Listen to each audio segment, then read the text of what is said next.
Bet jūs pēdējā laikā esat kritizēts par to, ko esat sarunājis. Īpaši skaidri rezonanci izpelnījusies jūsu intervija respektablajā biznesa kanālā Bloomberg. Ko jūs bijāt domājis, ņemot vērā šo rezonanci sabiedrībā?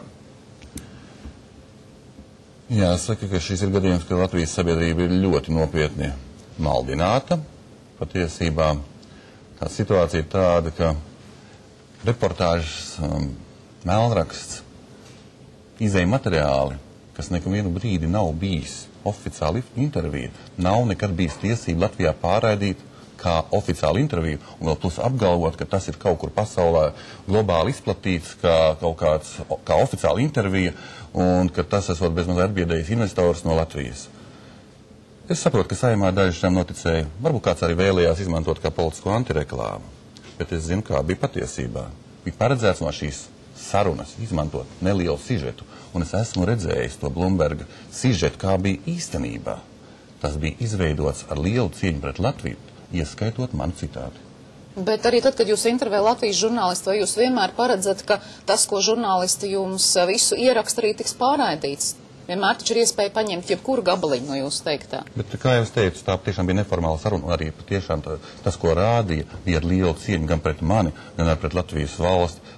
Nebija tiesības Latvijā to parādīt kā oficiāla intervija, ka tā nekad tāda nav bijusi. Vai jums bija ar to žurnālistu līdz ar to kaut kāda vienošanās? Jā. Tad tāda?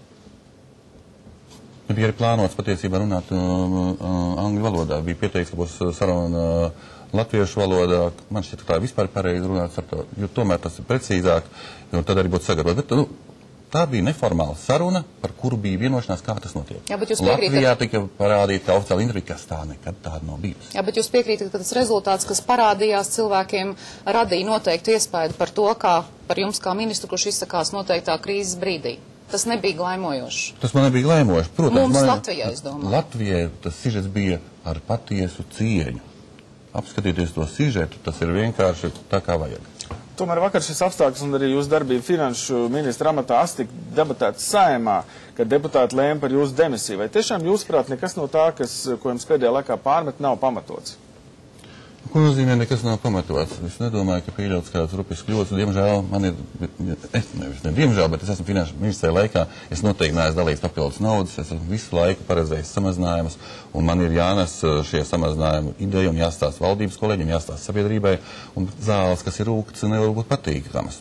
To es saprotu, bet teikt, ka tās ir nepareizas zāles, nezinu, vai visa sabiedrība, tāpēc arī Saeimā nobalsoja ievērojami lielāks cilvēks skaits nekā ir valdības koalīcijā par šo stabilizācijas plānu, kas ir radīts finanšu ministrijā, sadarboties premjeram, Latvijas bankai, starptautiskiem ekspertiem, ekonomikas ministrijai, un visi atbalsta.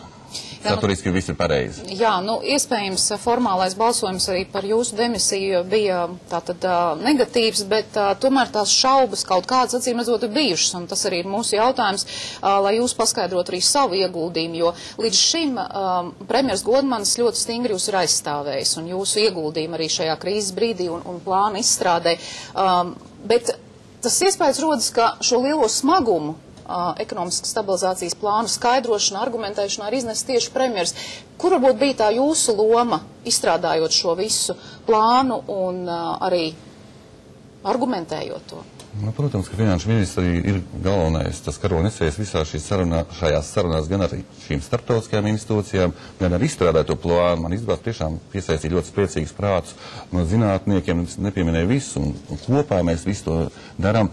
Protams, ka tā ir Godmaņa valdība. Godmanis ir premjers, un to neviens neapstrīd, bet tas ir mūsu kopējs redzējums, un mēs par to cīnamies, teiksim, negribās tādus varbūt pārāk skaļus vārdus teikt, bet tomēr mēs strādājam dienām un naktīm, un ja pašlaik jūs labprātāk vai vairāk uzklausat viņu, tad tas, es domāju, ir ļoti spilgts veids, kā sabiedrība paskaidrot. Ja jūs vēlaties no manis, es jums varu izstāstīt. Iespējas rodas, ka premjers vairāk ir stāstījis par jums, tāpēc mēs jautājām par jūs. Ja mēs paskatāmies no publicitātes viedokļa, patiesībā es vienalga vairāk publicētais ministrs no valdības. Aiz Godmaņa, tā ir Godmaņa valdība. Tomēr vakar Saeimā tika apspriests arī jūsu 2 dienu atvaļinājums.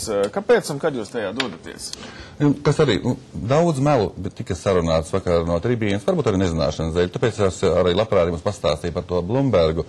Un es esmu norezervējis iespēju būt ar savu ģimeni kopā starp Ziemassvētkiem un Jauno gadu, jo patiesībā tādas iespējas man pašlaik ilgu laiku nav bijušas.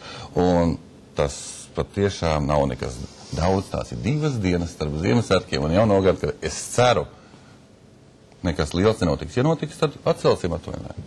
Paldies par sarunu. Mūsu studijas viesis šovakar bija finanšu ministrs Atis Lakters. Jā, mēs šajā mirklī turpinām ziņu pārraidi. Un ziņu turpinājumā mēs stāstīsim par vēl vienu no šīs dienas aktualitātēm. Knapu vadītāja amata pretendenti